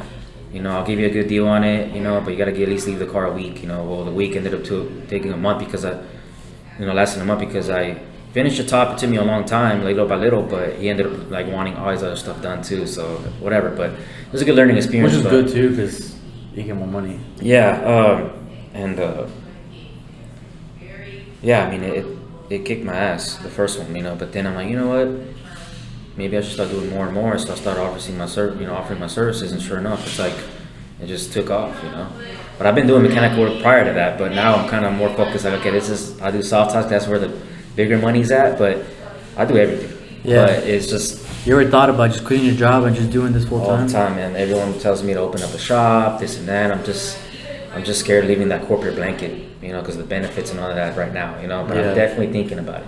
That or doing like DIYs, you know. Yeah. Because I'm a big DIY guy, like on YouTube and like all my stuff I post on Instagram. I try to kind of, not all the things, but sometimes I've done some DIY stuff where I try to like help people out too, even though it's kind of like cutting into my own profit, because if I teach other people how to do it, they won't come to me. But I'm just a helpful person, you know. Yeah. I feel like, you know, a lot of things that I do, yes, I can do them and I make money, but like anyone can do it, you know. It's not like anything that can't be done. Yeah. I mean, I didn't know how to turn a wrench, you know, like 6 years ago or whatever it was. 5 years. Really? I never went to school for mechanics, nothing. So everything that I know, I've learned because I'm the type of person that I don't like judge people really much. I mean, we all judge. I mean, obviously, I'm not saying that, but like, if someone says something, like I soak the knowledge in. Like I don't know about something, like whatever it is, I soak it in, and I've just been gaining knowledge from other people, and that's how I got where I'm at now. You know what I mean? Like and most people, that's their Achilles heel. They just they can't accept that they're wrong, and they don't take knowledge in. They just want to be right all the time, and no one's perfect. No one knows everything about everything. Or if they fuck up, then they don't want to admit they fucked up. I always admit I'm fucked up. You know, I fucked up, whatever, and then that's the first step to actually growing is accepting you're wrong. Makes sense? So, yeah. And then I've always been like that. So yeah, I mean, and just not being scared of trying something, man. You know, and look where I'm at now. Yeah. People are like, oh, how you get something? It's because work hard. You work hard, man. You know, being honest, and people too. Honest, and you know, integrity. You know, and transparency. That's my 3, you know, motto or my slogan or whatever I live for. If you're transparent with the customer, you do good work, he's always going to come back. Doesn't matter what. It doesn't matter the price either, because it's trust. Yeah, the price has to be okay, and you can't. But as long but it has to be worth it for you too at the same time. But you know, you also got to be like, you know, straight up with the guy or people, you know, and they'll love that, and they always come back. Yeah. You know, above and beyond for them too. You know. So. Pretty cool. Yeah, it's that's hard. The hard work. Yeah, man, it's always busy, but I mean, I'm constantly busy, but you know, everyone is just waiting in line. You know. You should start like the YouTube channel. I'm thinking about it. Everyone's asking me because I do all these shenanigans and thinking of doing, you know, some DIYs, you know, and we'll see. That's all you gotta do is like basically what you're doing. Just put a camera in front of you and record and just. Yeah, it's just the editing, the time, you know, because I have a normal job. It's hard. I help you out with that, you know. Right. It's hard to tackle with all that stuff, you know. But yeah, I've been thinking about it. Trust me, it's in the works. I just need to just commit more to it. Yeah. So, yeah, that and. I know someone that's so the person that's gonna be editing our podcast will be one of our crew members. I don't like saying crew members because they're all my friends. Right. He's gonna be trying to do my podcast, and you know, maybe if you want to, maybe do your videos too. Yeah, I have a couple of friends that I want to try as well, you know. But obviously, the more the merrier, you know. Mm-hmm. So. You know, something, because I definitely need to be on there, man. Try it out, man. You're a pretty honest guy. You're pretty humble. You know, I don't think I don't know why people wouldn't like you to see all that work, and especially if you're pretty broad at doing different kind of work, not just one specific. Yeah, because I think I'm going into Miata top soon too, like NA and ABs. Yeah. So we'll see. I mean, apparently those are expensive to switch out, right? For even a hard top. Nah. Oh well, the soft top. You know, soft top placement, regardless you do with me or not, it's not cheap. You know. Yeah. I mean, but I make it a lot cheaper than you would normally, like a upholstery shop or a dealership. I mean, it's a lot more, way more affordable. Because it's still, you know, tops are like $700, $900. I mean, that's pretty, but for a top, it's cheap. Damn. Because dealers are like $1,500 for an OEM one, or $1,400 retail around there. Plus labor. So you buy the top, right? Yeah, I mainly like to use these aftermarket ones that are called, the company's called Robbins, that have real good, like, they make a real good top. And I try to do the cloth material versus vinyl. Original material on this stuff is vinyl, and then over time it cracks. And it's just, cloth is so much better, man. And the black is more, you know, darker. It just looks a lot better, man. And then Robbins adds like these additional patches, like where they normally rip, and they have thicker straps. They just updated it a lot better than OEM. And I get them to fit better or the same as OEM. You know, you're not gonna know the difference as far as fitment. I seen the one you posted on Instagram. I'm just kind of like, Yeah, I know. Yeah, it's pretty. I know, man. It's a lot of work, but I think I already taken that as like I'm that guy now to do these tops for Houston. Mm-hmm. You know, I even put on my Instagram, you know, I'm Houston's S2K Top. South specialist now because that's what I'm known for. I'm known for everything, but that's like what I'm trying to focus the most on because no, anyone can do mechanical work. Yeah, I could be whatever, but as far as the soft tops, that's I think where I got down so far. That's pretty cool. It's like a niche I found, you know, Yeah. market. Which is something that I mean, I rarely hear really about anything about Hondas, and then especially about or like the S2000s. My bad, because I know some people get mad when they say that. That's not just a Honda; it's an S2000. It's a real drive. Yeah. Amazing machine. Yep. Yeah. It's expensive too. Still, you know, the value. If you get if you find a CR2, 25, 30, 35K. What the fuck? Are you serious? Yeah, even high. Yeah, they're expensive, man. Because you know that's the club ratio. They only made a certain amount of them. Yeah. And those are very sought for. Huh. A lot of them are going for 35. Some Yeah. I was thinking of buying one, but now that you say CR? that, or just like a S2000 too. But now that you say that, I'm just like, yeah. I mean, the AP2 is a little bit more, but the CR is the one that's stupid money, man. Because they only made them like 3 years. No, excuse me, 2 years. 0809. That's it. Yeah, they're pretty rare. And I think there's another. No, yeah, it's 0809. Fuck that. Super rare car. Shit. When would you think, like, you think, I mean, I don't know. That's like, I say people when they're like, I kind of want to do this, I kind of want to do that. Just do it. I mean, if you're going to do that, like, if you feel like you want to do a little YouTube channel, or just start posting it on your story. Maybe open up your own little Instagram account where you do all the mechanic work, see how that feels. I was thinking about that too, but I'm already having like problems like managing like all the stuff on my page now. Like I don't know if I could tackle like another one, you know. Well, put it as a business account. It's like mine is already. Oh, for real? I was about to say, put it as a business account and only say, like, I'm going to reply messages. It's like right now, like, I don't really post anything, like, as far as that on my feed part. I just do stories, you know, because that's where people see it. But I always debate, you know, like, where to post the content, you know, kind of jump around that. But yeah. I mean, like I said, it's not like, but it's a lot more, like, if you were to tell me, you know, 3 years ago that I would be in this position, like, doing this, I would never tell you, I'll never in a million years think that I would be in this, you know. I mean, you would have all these people. Know what I know. You know, it was just crazy, man. But literally, I guess, like I said, honest work, good work,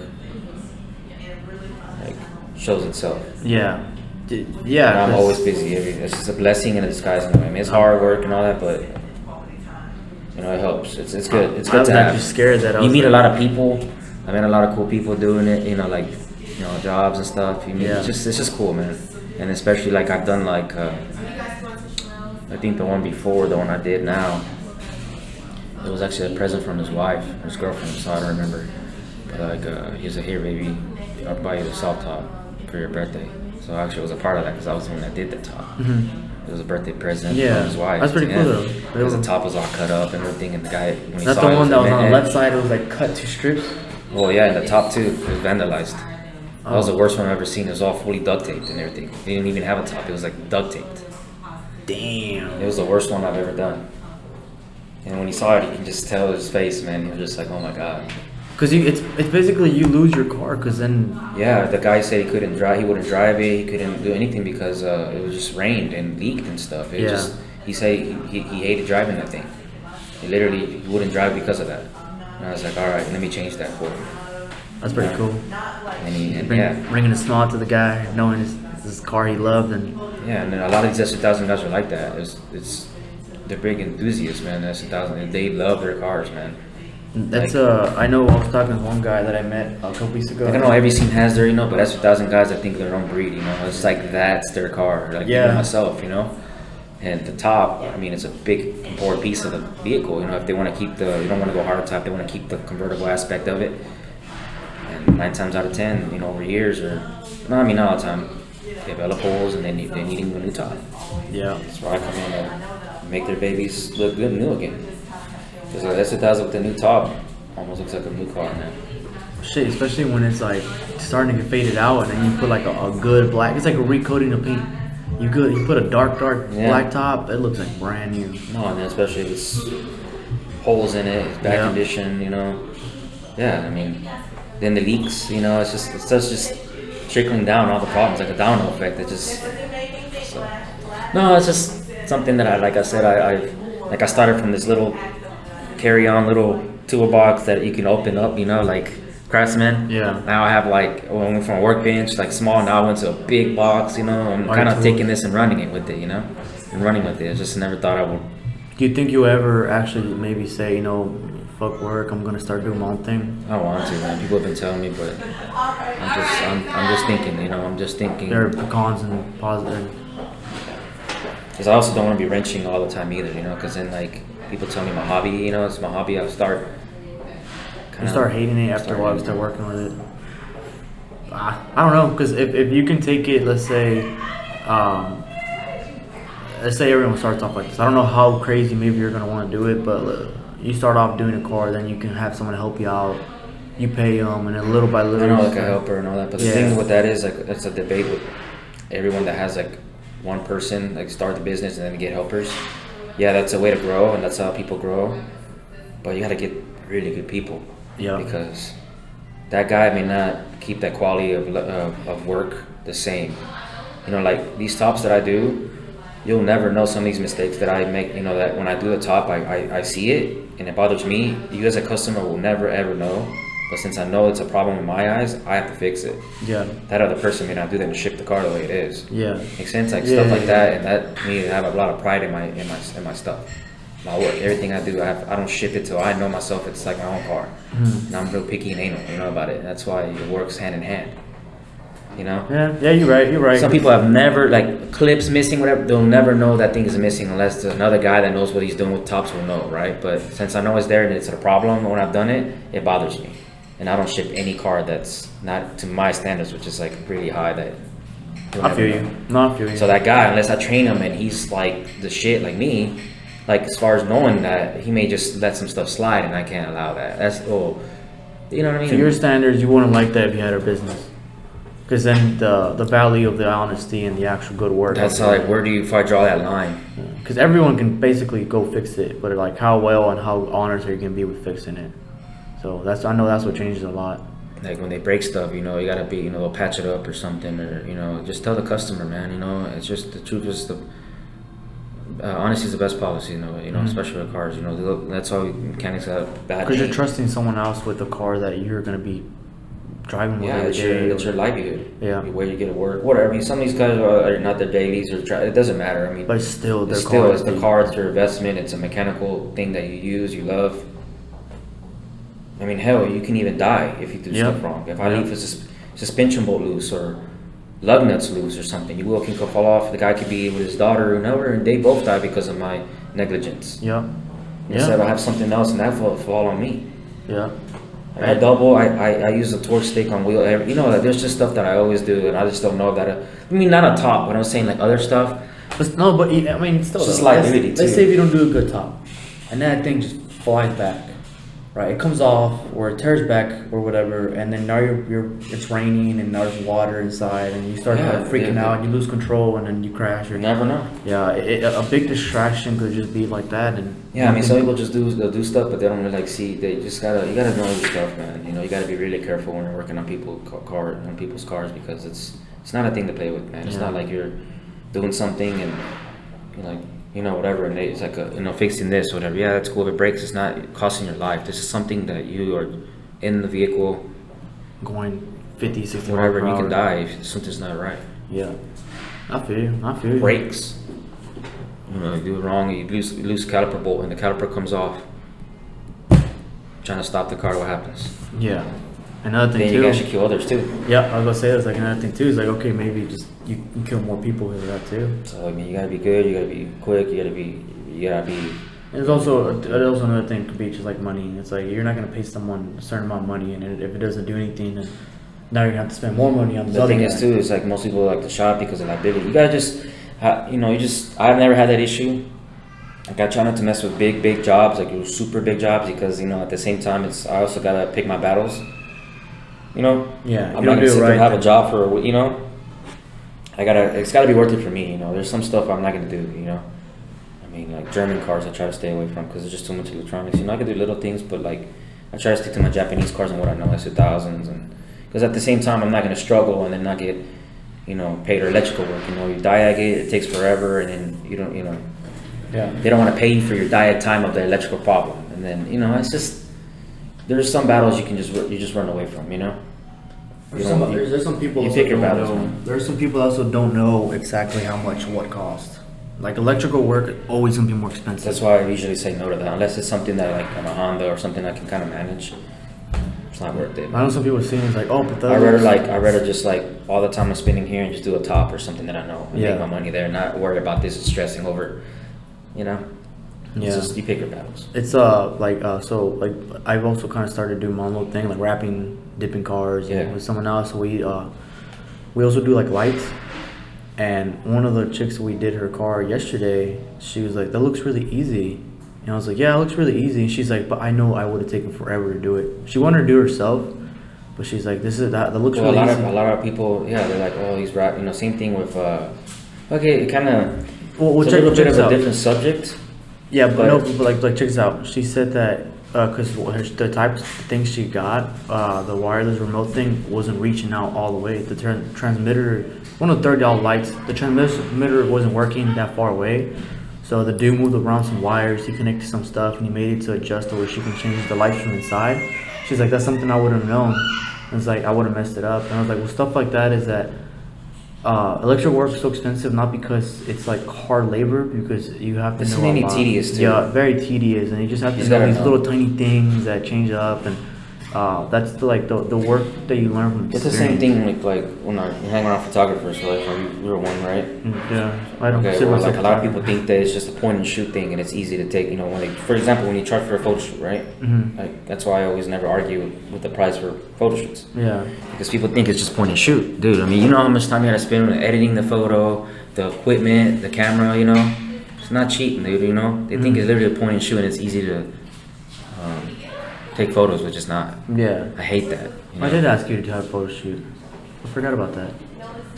Well, yeah, I'm just saying though, like I know how where you guys come from though. Yeah. So like I have these guys that'll hit me up, oh yeah, like I've done that, I've done a south top and, I wouldn't do it again, but it's doable. I was like, yeah, well,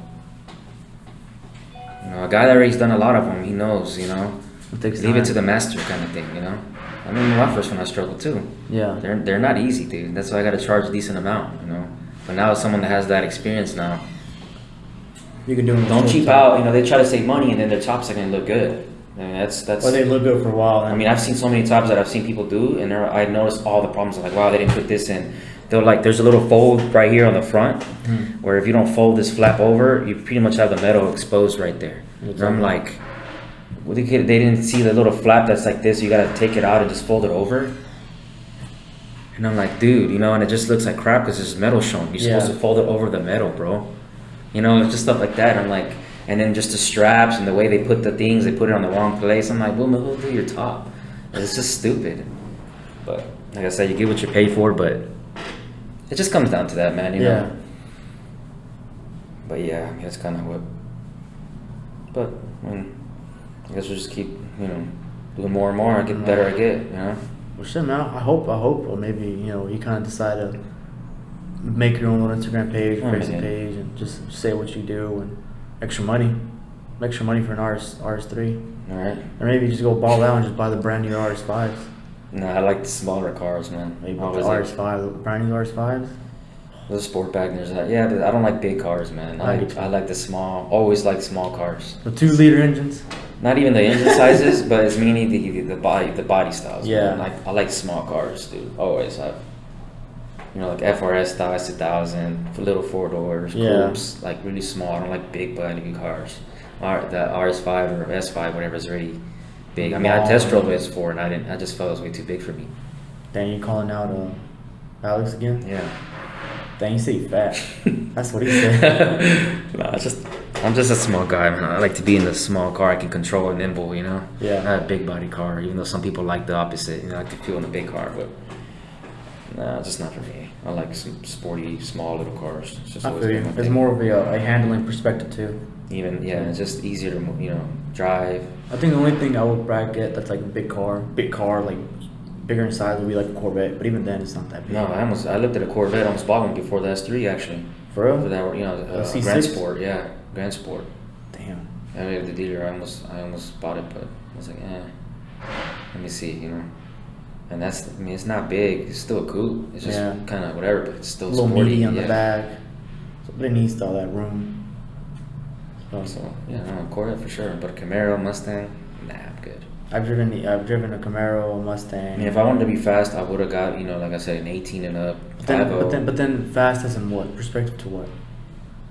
And then you're like all the other 100 other guys that have a million Mustangs that are fast. Yeah, but it's like I wanted something that's a little bit different that I can work with too, that no one knows about. That's what I got. It's comfy too. No one knows what the hell the car is. Yeah.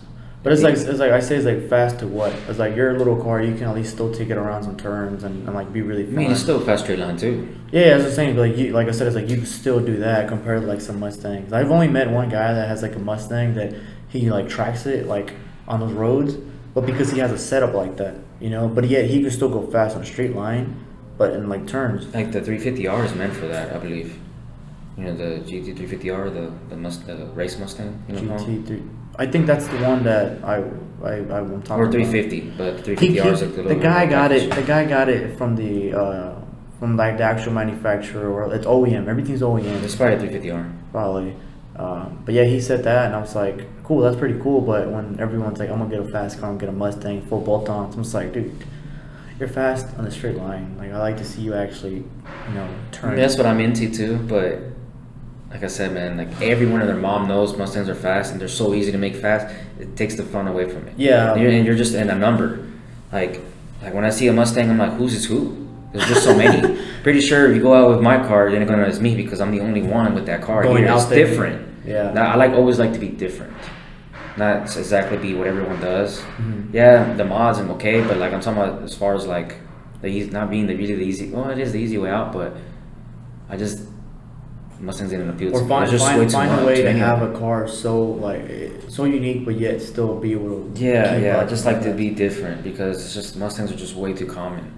Yeah, no, they really are. I mean, I love the 18s and up, and they're amazing machines, man. They make easy power. I would love one. Like as far as it's just easy, but just way too many of them, man. It's just too much. You're just adding to a number. Yeah, it's hard to make yourself different from all the others because everyone just has done everything you already have. I say it's easy because like everything's already there. Everyone knows what to do. Everyone has the same setups. Probojet, E85, Luntune. Yeah, and then but another thing too is an Audi is comfy. That too. It's comfy to daily. Yeah, that's kind of what the car was supposed to be. Quiet yet fast as fuck. It's supposed to be a nice daily because I come from an F85, SI, Uh-huh. To this, that's what I was like, wow, it's supposed to be just daily, and obviously now I'm trying to. That crazy technology, the room in the back, and so. Yeah, I can't beat that. Yeah. Shit, man, before it gets too late, let's I guess give it a second wrap. Yeah. End it in you like it? Yeah. Pretty fun, huh? Pretty cool. I kind of forgot about the camera, so. Told you, it's whatever. People kind of forget, but like I said, the beginning is always a little like, and then you kind of open up a little more, and it's just like, oh, it's pretty. It's just the camera's just there. It's really just to get the information out to people. That way, they can know more about the individual and whatever they do, and just kind of bring the community a little closer and be like, oh shit, I know that guy, and that guy's actually more cool than I thought, or all this kind of stuff. Yeah, everyone should know though already because I never give no one a reason to kind of think otherwise, Yeah. They kind of already know, like every customer that I meet, they become my friends, because that's not like really a client to me. They could become my friends. Yeah. Like a business friend. Yeah. Well, it's a friend. There's some guys you deal with that's just there, you're done, that's it. But me, I try to kind of develop a relationship because you never know, Maybe you don't want to burn out there. You just never know. Yeah. What these guys do, what they do for a job, what their bit. You never know. Opportunity can be knocking at the door. Yeah. You just don't want to make it. You don't want to burn bridges. You always want to keep them open. You never know. All right, man. Well, thanks again. Yes, sir. Color wrap again, second time, and then you actually did like an hour and a half. Remember I told you an hour and a half. You were like, oh, an hour's a long time. Yeah, time flies. Yeah, time flies when you're having fun. So, but yeah, man, thanks for coming out. And hopefully, we'll catch you again some other time. Bye again. Later.